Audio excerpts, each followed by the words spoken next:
World championship 2 gold medal जीतने वाले नीरव कोहली ने क्या कहा, अपने अनुभव के बारे में और किन कठिनाइयों से उन्होंने इस स्थान को हासिल किया। आपको बता दें कि नीरव कोहली ने ये गोल्ड मेडल किस खेल में जीता है। केटल बेल इस स्पोर्ट का नाम है जो कि भारत में नहीं खेला जाता है। यह राष्ट्रीय खेल है। नीरव एक सामान्य परिवार से ताल्लुक रखते हैं। नीरव ने ये सारी ट्रेनिंग अपने घर में ही ली है और यहाँ तक कि उनके अपने परिवार ने ही उनके रशिया जाने का खर्च उठाया है। नीरव को उम्मीद है कि भारत सरकार से उन्हें इस खेल के लिए कुछ मदद मिलेगी। देखिए नीरव कोहली ने अपने इस सफर के दौरान क्या कुछ सहा। नीरव की जुबानी। इस समय हम भारत का नाम विश्व में उज्जवल करने वाले 2 गोल्ड मेडल जीतने वाले नीरव कोहली के यहाँ है। आइए हम जानते हैं नीरव से कि वो कौन से स्पोर्ट हैं जिसमें कि उन्होंने गोल्ड मेडल जीता है और उसे क्या नाम से पुकारा जाता है और किस तरीके से उनका सफ़र रहा, ये हम जानेंगे नीरव की ज़ुबानी। नीरव, पहले तो मैं आपको बधाई देता हूं कि आपने 2 गोल्ड मेडल जीते भारत के लिए। भारत का जो परचम जो है विदेश में आपने लहराया, उसके लिए आपको काफ़ी बधाई हो। सर नीरव जी, ये बताइए किस तरीके से ये स्पोर्ट्स का पहले तो नाम क्या है और किस तरीके से आपने इसकी शुरुआत की।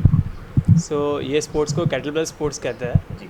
और इसकी शुरुआत हुई लॉकडाउन में सब जब जिम बंद हो गए थे तो मेरे पास ये केटलबेल नाम का इक्विपमेंट था, तो उससे मैंने जनरली ट्रेनिंग चालू किया, थोड़ा नॉर्मल एक्सरसाइज कर रहा था। फिर स्लोली मुझे ये स्पोर्ट्स के बारे में पता चला कि ये केटलबेल स्पोर्ट्स नाम का एक खेल होता है जो रशियन स्पोर्ट्स है। ये रशिया में ऑर्गेनाइज्ड हुआ स्पोर्ट्स है। तो भारत में अभी स्लोली करके इसके बहुत सारे खिलाड़ी हैं जो खेल रहे हैं और बाहर विदेश जाके भारत को रिप्रेजेंट कर रहे हैं। तो फिर मैं मेरे कोच से मिला, उनका नाम है अर्नव सरकार, वो कलकत्ता में रहते हैं। उन्होंने मुझे ये केटलबेल स्पोर्ट्स की पूरी ट्रेनिंग कराई। कितने साल आपने ट्रेनिंग ली और किस तरीके से मतलब इंटरनेशनल लेवल पे जाना आपका हुआ, ये सफ़र यहाँ से वहाँ तक का गोल्ड मेडल जीतने तक का कैसा रहा? इसकी मेहनत जो तकरीबन 1.5 साल की मेहनत थी मेरी। मैंने लॉकडाउन में अगस्त में चालू किया था। पहले मैंने 16 किलो उठाया, फिर 20 किलो और फिर 24 किलो। सफ़र बहुत मुश्किल था। मेरा पासपोर्ट नहीं था, मेरे वीज़ा का प्रॉब्लम था, मेरी ट्रेनिंग भी बराबर नहीं थे, मुझे केटलबेल्स नहीं मिल रहे थे और गर्मी भी उतनी सारी थी, डाइट करना था। मतलब बहुत चुनौती वाला सफ़र था। एक मुकाम पे तो ऐसे हो गया कि मेरे कोच ने मुझे मना कर दिया कि रहने दो, क्योंकि मैं आज तक कभी ऑफलाइन खेला नहीं हूँ। जितने भी कंपटीशन खेले वो कोविड की वजह से ऑनलाइन खेले हुए हैं। तो कोच ने मना कर दिया। फिर एक बार उन्होंने मेरा टेस्ट रखा, छोटी सी चैम्पियनशिप थी ऑनलाइन, तो बोले इसमें खेलो, अगर इसमें अच्छा 10 मिनट आप खेल लेते हो, अच्छा करते हो तो आप जाओगे। तो उसके बाद वो मैंने खेला, उसमें मैंने 55 रेपिटेशंस किए 10 मिनट के अंदर, और फिर मुझे सिलेक्ट किया मेरे कोच ने कि अभी तुम जाओ और खेलो। जा सकते हैं। तो नीरव, अगर मैं जानना चाहूँ कि क्या परिवार से किस तरीके की आपको मदद मिली या सरकारी तौर पर किसी किस्म की इस स्पोर्ट्स को मदद मिलती है, ये जानना चाहूँगा। मेरी फैमिली, सबसे पहले तो मैं मेरी फैमिली को थैंक यू कहूँगा, क्योंकि मेरे डैडी गिरीश कोहली, मेरी फैमिली, मेरी बहन, मेरे भाई, सब ने मुझे बहुत सपोर्ट किया है।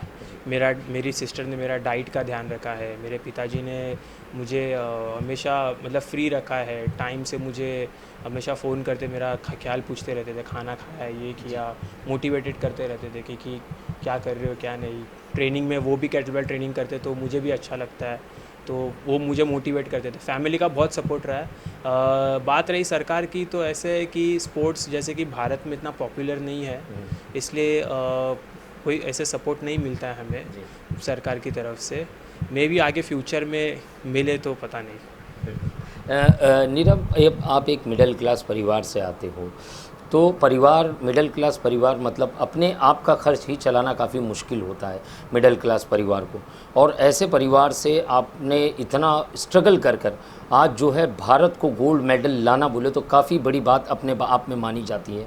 अगर यही गोल्ड मेडल किसी अन्य स्पोर्ट्स में, हॉकी में या किसी चीज़ में आया होता तो काफ़ी चर्चाएं चैनलों में, सोशल मीडियाज़ पर होती थी और बड़ी बड़ी पोस्टर्स और ख़बरें छपती थी, मगर इसे कहीं ना कहीं एक तरीके से मतलब छोटी खबर के तौर पर देखा जा रहा है। क्यों ऐसा हो रहा है? मैंने जैसे कि बोला कि स्पोर्ट्स इसका किसी को आइडिया नहीं है। जैसे कि पहले तो कोई क्रिकेट इसको भी नहीं जानता था, हॉकी को अभी अभी कर रहे, कबड्डी को भी नहीं जानते थे, अभी स्लोली उसको भी रिकग्नाइज कर रहा है। तो स्पोर्ट्स जैसे कि ये रशियन स्पोर्ट है, तो वहाँ पे मिडिल ईस्ट में, सोवियत कंट्री में ज़्यादा खेला जाता है, ये वहाँ का स्पोर्ट्स है, वहाँ पे ज़्यादा खेलते हैं। तो भारत में इसका निर्माण नहीं हुआ है, वहाँ पे निर्माण हुआ है उसका, तो वहाँ पे ज़्यादा फेमस है।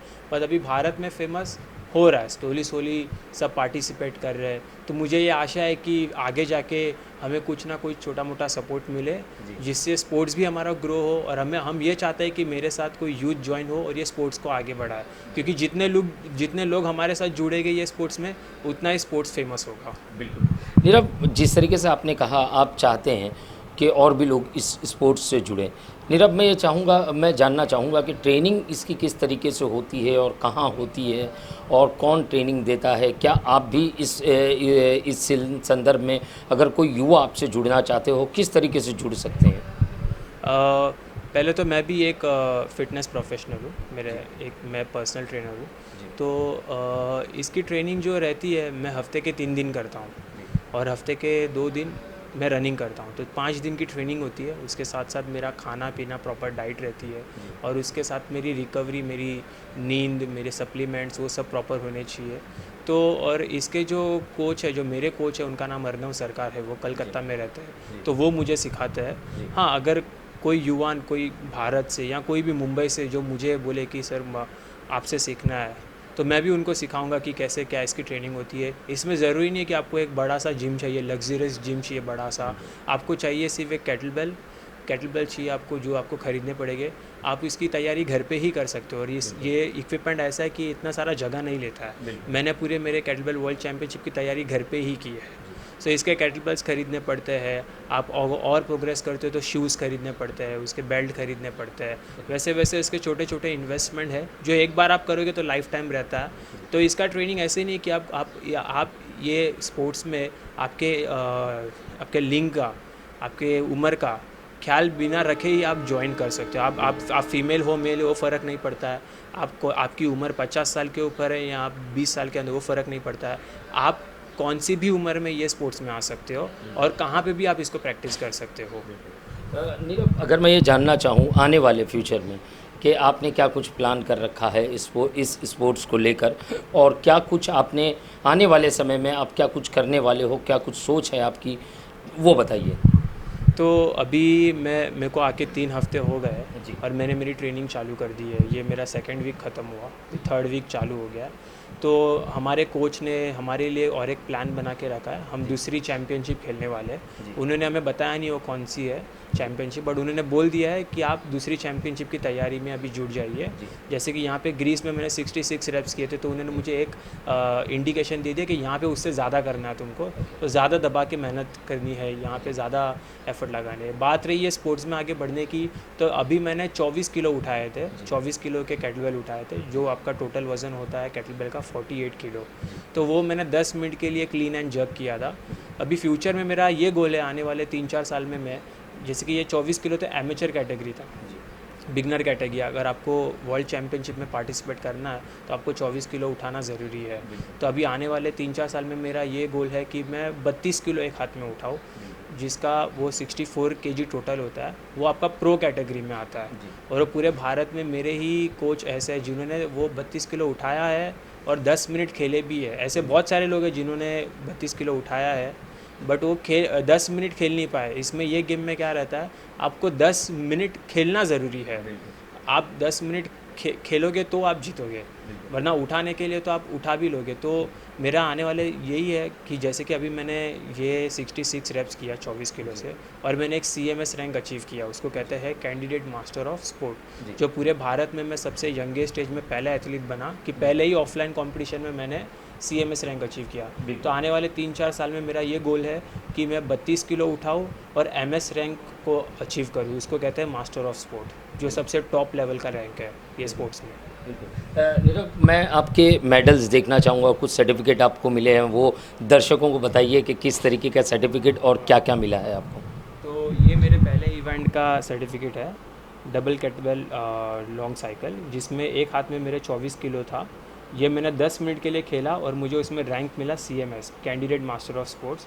और फिर ये था मेरा दूसरे इवेंट का सर्टिफिकेट, जिसमें मैंने 30 मिनट के लिए एक केटलबेल से क्लीन एंड जर्क किया और मैंने 30 मिनट के अंदर 220 रेपिटेशंस किए। तो वो मुझे मेरे वेट कैटेगरी में, मेरे 70 kg वेट कैटेगरी में मुझे 2 गोल्ड मेडल मिले।